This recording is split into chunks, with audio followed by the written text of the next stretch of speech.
बिस्मिल्लाहिर्रहमानिर्रहीम। अस्सलाम वालेकुम दोस्तों, उम्मीद करता हूँ मैं आप सब लोग खैरियत से होंगे। एक चीज़ जो मैं अक्सर लड़कियों के मुंह से सुनता हूँ कि सर डिप्रेशन हो गया है, एंजाइटी हो गई है, भाई बड़ी ज़हनी कश्मकश में है।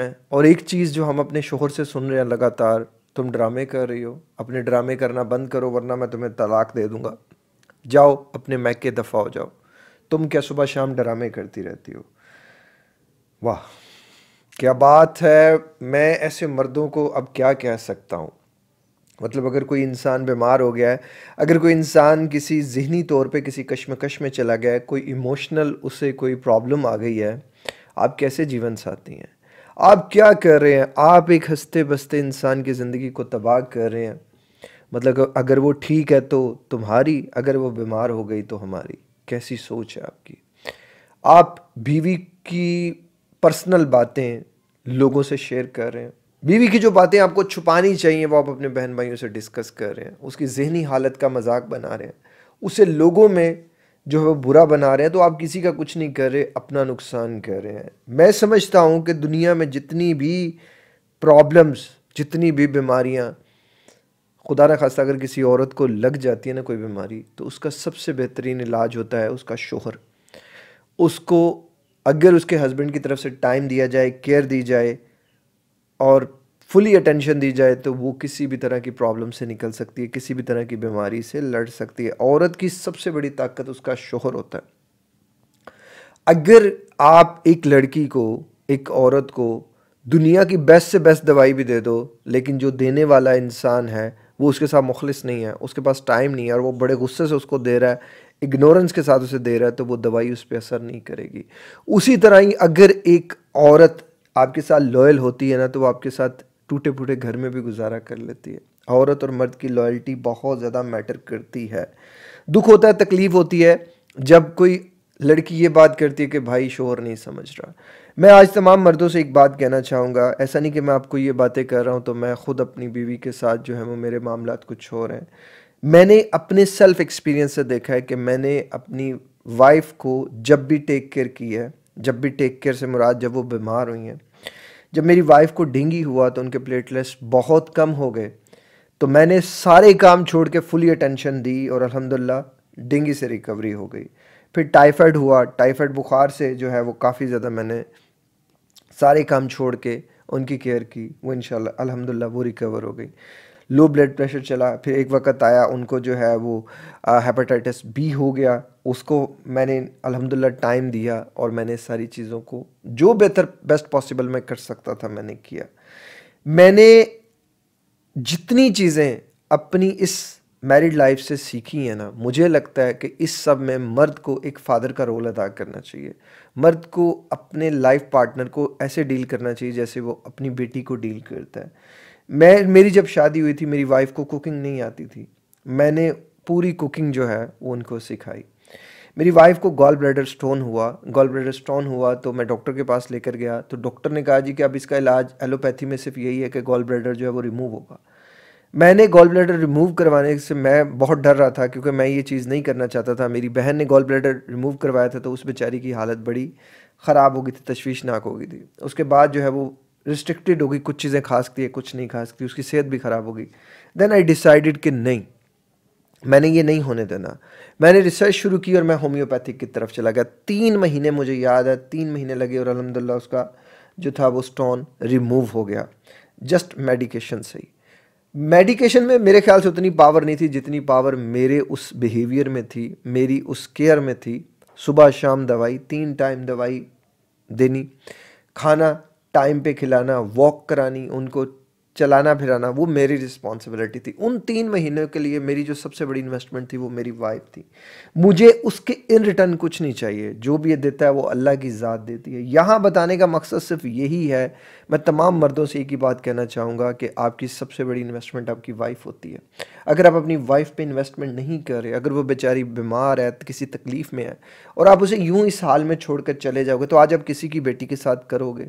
मैं नहीं चाहता कल को खुदा ना खास्ता ये सारी कुछ आपकी बेटी के साथ भी हो, क्योंकि आपकी बेटी भी इंसान है, वो भी कभी कभार बीमार हो सकती है।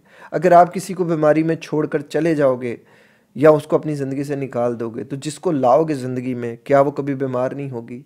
क्या कभी उसे डिप्रेशन नहीं होगा? क्या कभी उसे एंजाइटी नहीं होगी? एक इंसान पहले ही डिप्रेशन में है, एक इंसान पहले ही एंजाइटी में है, आप बार बार उसे कह रहे हो कि मैं तुम्हें छोड़ दूंगा, ड्रामे करने बंद करो। आप ज़रा बैठ कर उसका हाथ अपने हाथ में रख के उसको एक बार ज़िंदगी में पूछे तो सही कि तुम्हें तकलीफ़ क्या है, तुम्हें कौन सी ऐसी बात है जो तंग कर रही है, तुम्हें कौन सा ऐसा दर्द है जो तुम्हें सता रहा है। आप उस दर्द को अपने ऊपर रख कर देखो और उसे कहो कि ये दर्द मुझे भी था, ये दर्द मैं जानता हूँ कैसा होता है। जब आपने ये कह दिया ना मैं जानता हूँ कैसा होता है, उसका ये दर्द खुद ब खुद ही आधा हो जाना है। और अगर आप ये कह दिया कि ऐसा तो कोई दर्द होता ही नहीं, तुम तो ड्रामे करती हो, तो वो जो दर्द हो सकता है वो 70% हो, वो हज़ारों गुना बढ़ जाना है, क्योंकि आपके अल्फाज किसी भी दर्द को बढ़ाने का या कम करने का किरदार अदा करते हैं। आप जिस लाइफ पार्टनर के साथ ज़िंदगी गुजार रहे हैं, कोशिश करें उसे तकलीफ़ नहीं दें, उसे खुशियाँ दें, उसकी ज़िंदगी को बदलने का आप काम करें। आपने पूरी रिस्पॉन्सिबिलिटी के साथ किसी की बेटी को अपने घर में लाए हो, अब वो आपकी रिस्पॉन्सिबिलिटी है उसे मोहब्बत करना, उसे केयर करना, उसकी जायज़ ज़रूरियात का ख्याल रखना और उसकी छोटी मोटी गलतियों को माफ़ करना। बेगमात की एक अच्छी चीज़ और बुरी चीज़ ये होती है कि ये बुरी चीज़ मैं पहले आपको बताता हूँ, आपके इनके साथ कई अच्छी चीज़ें भी कर लेना, एक बुरी चीज़ कर लें तो ये कहती हैं कि तुमने कुछ अच्छा नहीं किया। और अच्छी चीज़ ये है कि ये हमेशा लॉयल होती हैं। लॉयल बीवी बहुत नसीब वाले इंसान को मिलती है। मैं ये नहीं कहता सारी औरतें दुनिया की लॉयल होती हैं, मैं ये भी नहीं कहता कि सारे मर्द जो हैं वो लॉयल होते हैं। कहीं ना कहीं जो रेशो है वो डिफरेंस चलता है, लेकिन आपकी जो सबसे बड़ी इन्वेस्टमेंट होती है वो आपकी वाइफ होती है। आप बाहर भी आपकी अट्रैक्शन हो रही होगी कि वो लड़की कैसी है, वो लड़की कैसी है, बाहर की अट्रैक्शंस को ज़रा साइड पे रख के आप अपनी बीवी को वैसा बनाने की कोशिश करें कि जो बाहर आपको लड़की अट्रैक्ट कर रही है, आपकी बीवी उस तरह की बने, बेहया ना बनाए, अपनी वाइफ का पर्दा खुद ना उतारें। मैंने बड़े मर्द देखे हैं और मैं अक्सर सोचता था कि अल्लाह ने मर्द को क्यों जिम्मेदारी दी औरत की।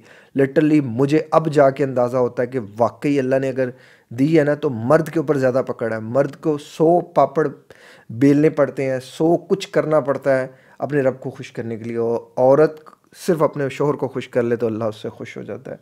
बाकी प्लीज़ मेरी इन बातों को दिल पे ज़रूर लीजिएगा और अपनी बीवी की केयर करना आज से स्टार्ट कीजिएगा, क्योंकि उसको ठीक करने की ज़िम्मेदारी आपकी है, मेरी नहीं है। वो बेचारियाँ मेरे पास आके जब रोती हैं, मेरा दिल मेरी परेशानी, मैं परेशानी में चला जाता हूँ कि यार किस तरह के मर्द हैं कि बेचारी तकलीफ़ में है और आप कह रहे हैं कि ड्रामे कर रही हो, आप कह रहे हो ये कर रही हो, आप कह रहे। मैंने ऐसी ऐसी लड़कियों को तलाक का मुतालबा करते हुए देखा है कि बेचारी इतनी क्वालिटीज़ थी उनके अंदर और शोहर वो सारी क्वालिटीज़ को रद्द कर रहा है। आप ना करो। आपको पता नहीं है कि जब अल्लाह आपसे नाराज़ हो जाता है ना, तो फिर अल्लाह कैसे बेसकून कर देता है इंसान को। प्लीज़ डरें उस वक्त से। अपने लाइफ पार्टनर की केयर करें, कदर करें और इस मोमेंट में किसी को छोड़ने की बजाय उसका सहारा बने। हमारी सबसे गंदी और खसलत पता है क्या होती है, बुरी आदत क्या होती है? हम किसी को समझने की कोशिश ही नहीं करते। हम किसी को समझाना तो बेहतर समझते हैं मगर उसको सुनना बेहतर नहीं समझते। हमें लगता है कि वो जो बातें कर रहा है वो सब झूठी हैं, वो सब मुनाफ़िक़त है, वो सब ड्रामा है। आप एक बार ये जानकर या एक बार ये सोच कर देखें कि अगर ये सब आपके साथ होता तो आपको कैसा फ़ील होता। मैं नहीं चाहता आपके साथ हो। प्लीज़ किसी की ज़हनी हालत का मजाक नहीं उड़ाएं और तलाक की धमकियां नहीं दें। अगर आपने तलाक देने का फ़ैसला कर ही लिया है तो फिर माँ बाप को पहले जैसी उनकी बेटी वापस करके दें जैसी आप उनके घर से लेकर आए थे। यकीनन आप वो नहीं कर सकते होंगे, तो फिर आप अगर वो नहीं कर सकते ना तो फिर ये भी ना करें। किसी के साथ बुरा करने से पहले इतना ज़रूर सोचें कि अल्लाह का तराजू पूरा तोलता है। अगर आज आपका पलड़ा भारी है तो याद रखिएगा कल ये पलड़ा जो है वो हल्का भी हो सकता है, क्योंकि अल्लाह के यहाँ देर है अंधेर नहीं है। अगेन कहूँगा, वाइफ की जितनी ज़्यादा हो सके उसकी रिस्पेक्ट करें और उसकी केयर करें। और अगर कोई मेंटली कंडीशन में बेचारी चली गई है तो उसकी जितनी ज़्यादा हो सके आप केयर शुरू करें। ये दुनिया की सबसे बड़ी बेस्ट एंटी डिप्रेसेंट्स हैं। आप अपनी वाइफ को मेरे कहने पे केयर करना शुरू कर दें, उसको कभी मेंटली इलनेस होगी ही नहीं, वो कभी मेंटली तौर पे बीमारी नहीं होगी, वो हमेशा फिट रहेगी। बाकी एक ही ख्वाब है कि अल्लाह चाहे, अल्लाह ने जो है वो हिम्मत दी, ताकत दी तो इंशाल्लाह हॉस्पिटल बनाएंगे हम। उसके लिए आपके तामुन की, आपके साथ की बड़ी ज़रूरत है। आप लोग तामुन नहीं कर रहे, कोई साथ नहीं दे रहे, ऐसे ना करें। बाकी मैं इंशाल्लाह चाहा तो अकेला बना ही लूँगा इंशाल्लाह। बस अल्लाह ताला से दुआ कर दीजिएगा, जो फाइनेंशियली सपोर्ट कर सकते हैं वो कर दें, जो नहीं कर सकते वो बस दुआ कर दें। वीडियो का इख्तिताम यहीं करते हैं। अपना बहुत ख्याल रखिएगा, मुझे दुआ में याद रखिएगा। अस्सलाम वालेकुम, अल्लाह हाफ़िज़।